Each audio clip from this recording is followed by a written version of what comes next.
नमस्कार छात्रों, स्वागत है आप सभी का आपके अपने इस YouTube channel Star coaching centre जमुने में। हम लोग देख रहे हैं 10वीं कक्षा के गणित पुस्तक का प्रश्नावली 1.2 1.1 का जितना भी प्रश्न था उन सभी प्रश्नों को इस YouTube चैनल पर अपलोड कर दिया गया है। यदि आप उसको नहीं देख पाए हैं तो चैनल के प्लेलिस्ट में जाकर के आसानी से देख पाएंगे। आज हम लोग देखेंगे अब दूसरे नंबर प्रश्न को, जो प्रश्नावली 1.2 का है।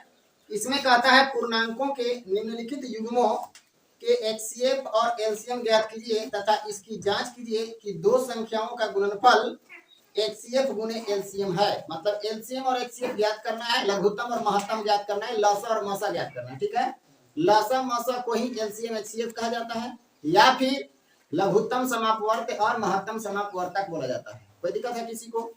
तो LCM मतलब लघुत्तम और HCF मतलब महत्तम, और LCM को ही लसा बोला जाता है, HCF को ही मसा बोला जाता है। तो लसा बोले, मसा बोले, लघुत्तम बोले, महत्तम बोले, सब एक ही है। ठीक है, अब यहाँ पे बात किया कि सबसे पहले जो समय मतलब संख्या दिया गया है उसका आपको क्या करना है, LCM और HCF निकालना है। लेकिन किस विधि से? हम लोग 2-3 विधि से जानते हैं LCM और HCF निकालना। पहला गुणनखंड विधि, फिर दूसरा अभाज्य गुणनखंड विधि। गुणनखंड विधि मतलब कौन कौन से भाग लगता है उससे भी हम लोग निकाल लेते हैं। और एक अभाज्य गुणनखंड विधि, अभाज्य गुणनखंड के रूप में तोड़ करके और LCM HCF निकालते हैं। और एक भाग विधि। तो हमको यहाँ जो चैप्टर है, जिस चैप्टर के बारे में हम पढ़ रहे हैं उस चैप्टर में अभाज्य गुणनखंड के बारे में जिक्र किया गया है। तो हम लोग अभाज्य गुणनखंड विधि के द्वारा ही LCM और HCF ज्ञात करेंगे। कोई समस्या? तो चलिए देखते हैं दूसरा नंबर प्रश्न को कि दूसरा नंबर प्रश्न में हमसे क्या क्या बोला गया। दूसरा में जो पहला नंबर प्रश्न दिया है उसमें दे दिया 26 और 91। कोई दिक्कत है? अब यही दोनों संख्या जो दिया है उसका हमको LCM और HCF ज्ञात करना है। तो LCM और HCF ज्ञात करने के लिए 26 और 91 दोनों का पहले अभाज्य गुणनखंड के रूप में तोड़ेंगे। ठीक है, तोड़ेंगे कैसे? लिखेंगे 26 और 26 में भाग लगाएंगे। 2 से लग रहा है? नहीं लग रहा है? 13 बार में कट गया। इतना ही ना, और कुछ एक काम और आप कर सकते हैं। इसमें 13 में 13 से भी भाग देकर के 1 ला सकते हैं। क्यों? जब कोई संख्या नहीं मिलेगा तो एक तो दोनों में मिलेगा जो HCF निकालने में सहायता करेगा। तो 13 एक काम 13 भी आप एक बार में काट सकते हैं। 26 का काम तमाम, अभाज्य गुणनखंड निकाल लिए। अब चलिए 91 के पास आइए। जब 91 को हम लोग काटेंगे तो क्या 2 से कट रहा है? नहीं। 3 से भी नहीं कट रहा है, 5 से भी नहीं कट रहा है, 7 से कटेगा क्या? 7 से अगर कटेगा तो 7 एकम 7 बच गया 2 और 7 दिया 21, 13 आ गया। और फिर 13 को 13 से भाग लगाएंगे तो कटेगा, क्योंकि अभाज्य संख्या है। अब कितना बार में कटेगा? एक बार। किसी को कोई समस्या है? तो यहाँ पे अब हम लोग लिखेंगे 26 और डैश देंगे। 26 का गुणनखंड क्या आया? 1, 2 और 13 आया कि नहीं? तो पहले 1 लिखेंगे, इसके बाद 2 लिखेंगे, इसके बाद 13। किसी को समस्या है? तो 13 दूना क्या हो गया? 26। कोई समस्या तो नहीं है? आगे बढ़िए। अब हम किसका लिखने वाले हैं? 91 का। तो 91 का गुणनखंड क्या क्या आ गया? 1, इसके बाद 7, इसके बाद 13। अब यही समझना है आपको कि LCM निकलता कैसे, HCF कैसे निकलता है। यही दोनों से LCM और HCF दोनों निकालेंगे हम लोग। ठीक है, तो जब हम LCM निकालेंगे तो LCM निकालने के लिए एक तरफ से लिखना शुरू करेंगे, ऊपर वाला से स्टार्ट करेंगे और यहां तक पहुंचेंगे, शुरू से अंतिम तक। पहले हम 1 लिखेंगे। अब जो लिखा जाएगा उसको दोबारा नहीं लिखना है। समझ में आया? अब एक बात हमेशा याद रखिएगा कि अगर इसमें 2-2 बार आता तो यहाँ पावर के रूप में बना लेना है, इसके बाद फिर LCM और HCF निकालना है। समझ गए? पावर यानी घात के रूप में लिख करके, जैसे पीछे वाला प्रश्न में आपको बताया गया था कि घात के रूप में कैसे लिखा जाता है। पहले 1 लिख लिए, इसके बाद आगे बढ़िए। 2 लिखाया है यहाँ? नहीं तो लिखेंगे। क्लियर है? इसके बाद फिर से गुना का चिन्ह लगाएंगे। 13 लिखाया है यहाँ? नहीं तो लिख लेंगे। जो नहीं लिखाया है लिख लेना है, और जो एक बार लिखा गया दोबारा नहीं लिखाएगा। इसमें तो काम खत्म। अब इसके पास आइए। 1 लिखा गया है तो नहीं लिखेंगे। 7 लिखाया है? नहीं तो लिखेंगे। और 13 लिखा गया है? लिखा गया तो नहीं लिखेंगे। क्लियर है यहाँ तक? अब पावर की बारे में बात करें तो पावर, इसमें जिसका पावर सबसे ज्यादा होगा उसी को लिखा जाता है। तो इसमें तो सबका पावर 1 है, ज्यादा है नहीं, तो लिखने का जरूरत नहीं है। जितना है उतना ही से गुना कर लेंगे। लेकिन कभी ऐसा होता कि यहाँ पर 2 का पावर 2 होता तो यहाँ पे 2 का पावर केवल 1 नहीं लिख करके यहाँ पे 2 का पावर 2 लिखते, क्योंकि बड़ा वाला पावर लिखना था, समझ गए। जैसे अगर यहीं पे 13 दो ठो मिला होता हमको पहले से, इसमें 13 का मिला होता दो और इसमें 13 केवल रहता, तो इन दोनों में 13 लिखते कि 13 का पावर 2 लिखते, 13 का पावर 2 लिखते। क्लियर है। तो यहाँ पे हम लोग 13 का पावर 2 लिखते, लेकिन 13 का पावर 2 लिखना नहीं है क्योंकि सवाल ये दूसरा है। क्लियर है। अब इसी को हमको क्या कर देना होगा, गुना। चलिए अब हम लोग गुना करते हैं। तो गुना कैसे करेंगे, याद रखिएगा, हर बार छोटका छोटका के पहले गुना करने का प्रयास कीजिएगा, ठीक है। तो 7 दूनी 14, 14 है का 14 हो गया। अब 14 से 13 में गुना करना है, तो 14 के पहाड़ा तो आपको आता है, उधर से एक एक करके गुना करना शुरू कर दीजिए। तो 14 तिया 42 के 2 हासिल कितना 4। अब 14 से फिर 1 में गुना कीजिए, 14 है कम 14 और 42 था वहां पे, हासिल 4 था, तो 14 और 4 कितना हो जाएगा 18। एलसीएम आपके सामने, कोई दिक्कत। अब हम लोग क्या निकालेंगे, इसका एचसीएफ निकालेंगे। तो एचसीएफ निकालने के लिए वो संख्या लिखा जाता है जो दोनों में मिल रहा है। तो दोनों में क्या मिल रहा है, 1 मिल रहा है, दोनों में 1 लिखेंगे गुना। और कोई संख्या मिल रहा है क्या, 13।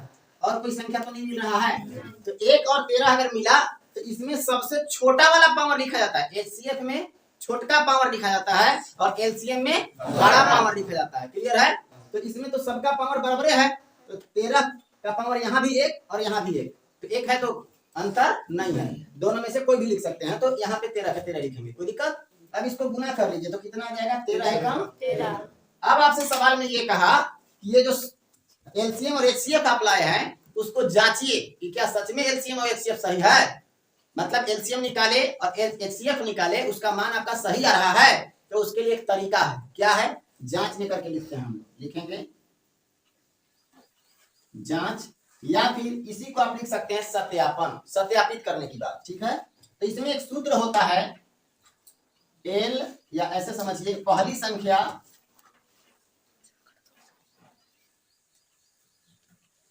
गुने दूसरी संख्या बराबर एलसीएम गुना एचसीएफ, ठीक है। अगर दोनों तरफ का गुना किया जाए और बराबर हो जाए तो हम समझ लेंगे कि सही है, ठीक है। तो हमारे पास पहली संख्या कितनी है 26 है कि नहीं, और गुना 91 बराबर एलसीएम 182 और एचसीएफ 13 गुना किया जाए। अगर आपको डायरेक्ट गुना नहीं आता है तो एक तरीका सिखाते हैं आज शॉर्ट में गुना करने के लिए। सबसे पहले ये जो इकाई वाला है ना, दोनों का इकाई वाला को इकाई वाले से गुना कीजिए। तो 1 से 6 में गुना करेंगे, 1 छक्का 6, कोई दिक्कत। अब बाहर वाला बाहर वाले के साथ गुना होगा, अंदर वाला अंदर वाले के साथ, दूसरा स्टेप में। तो 9 से 6 में 9 6 54 और 2 एकम 2, तो 54 और 2 कहाँ गया। ऐसे गुना करने के लिए कौन बोल रहा है, यहाँ सिखा रहे, नहीं समझ में आ रहा है, वहां करने से ऐसे समझ में आ जाएगा। अभी देर लग रहा है समझने में, ठीक है, लेकिन जब बनाने सीख जाइएगा ना, तो जैसे हाथ में कर रहे हैं या कॉपी में कर रहे हैं उससे ज्यादा आसान पड़ेगा ये। चलिए देखिए, अभी हम बताए कि इकाई वाले को इकाई वाले से पहले गुना करना है, तो 1 छक्का 6 हो गया। अब इकाई वाले को दहाई वाले से और दहाई वाले को इकाई वाले से, मतलब बाहर बाहर वाले को अलग गुना करना है, अंदर अंदर वाले को अलग गुना करना है, दोनों को जोड़ना है, समझ रहे हैं। तो 1 से 2 में गुना किए 2, मन में रखिए कि दोनों को बाहर वाले को गुना किए तो 2 आया, और 9 से 6 में गुना किए तो 9 6 54, तो 54 और बाहर वाला 2 था, तो 54 और 2 56, 56 के 6 हासिल कितना 5। अगर हासिल पहले से रहा होगा तो उसको जोड़ देना है, 56 के 6 हासिल 5। अब जैसे इकाई इकाई वाले को फर्स्ट में गुना किए थे, अंतिम में अब दहाई दहाई वाले को गुना कीजिए, तो 9 दूनी 18 और 5 हासिल था, तो 18 और 5 23। कोई दिक्कत है, कभी भी प्रयास कीजिए। अब पहले वाला समय नहीं रह गया, पहले हम लोग भी पढ़ते थे या आप लोग भी पढ़ते होंगे बच्चा में, तो पेज को पलट करके और अंतिम में गुना करके तो लिखते थे। अब अंतिम में गुना नहीं करना है, सब सामने गुना कीजिए, तुरंत यही सामने सामने गुना हो जाएगा, बाहर जाने की जरूरत पड़ा, यही गुना करके हम लोग लिख लिए ना। भागा कभी यहाँ भी अभी भागा दे रहे थे, तो बाहर जाकर के भागा दिए, कितना भी बड़ा संख्या हो यहीं पे भागा दे देना है, समझ गए। तो धीरे धीरे अब समय जैसे बदल रहा है वैसे बदलिए। फट से कॉपी और कलम मत खोजने लगिए कि भागा देने के लिए कह दिया तो बस कॉपी और कलम हम छेदना शुरू कर दिए। कॉपी कलम नहीं रहेगा तो भागे नहीं आएगा, ऐसा नहीं है। अब अपने आप को सुधारिए। अब 13 से गुना करना है, तो हम उधर ले जाकर के 182 लिखेंगे, उसके नीचे 13 लिखेंगे, गुना करेंगे। अब वो समय खत्म हो गया, अब डायरेक्ट 13 का पहाड़ा पढ़ेंगे इधर से और लिखते चलेंगे। 13 दूना 26 के 6 हासिल कितना 2, 13 8 74 से कितना हो जाएगा 104 और 2 106, 106 का 6 हासिल कितना 10। अब 13 एकम 13 और 10 हासिल था तो 13 और 10 हो गया कि नहीं। देखिए इधर और इधर यानी LHS और RHS दोनों बराबर हो गया। यही आपको प्रूव करना था, हो गया प्रूव। कोई दिक्कत है? इसी तरह का आगे का भी प्रश्न है, उसको भी आपको बनाना है और हल करना है। उम्मीद है समझ में आया होगा। अगर समझ में आया हो तो आगे के प्रश्न को आप हल करेंगे। उसको हम अभी लिख देते हैं बोर्ड पर और बना करके कमेंट कीजिएगा आंसर कितना आया। अगर नहीं आया हो तो भी कमेंट करें कि कैसे बनेगा, हम उसको बना करके बताएंगे। क्लियर है? ये आपका रहा 510 और 92। अब जो तीसरा नंबर प्रश्न है वो आपके सामने दिया हुआ है 336 और कौन सा है 54। कोई दिक्कत है? इसको आप अपने से हल करेंगे, हल करके आंसर को कमेंट बॉक्स में लिखेंगे और लिख करके सही है या गलत सत्यापित करवाएंगे। ठीक है, धन्यवाद।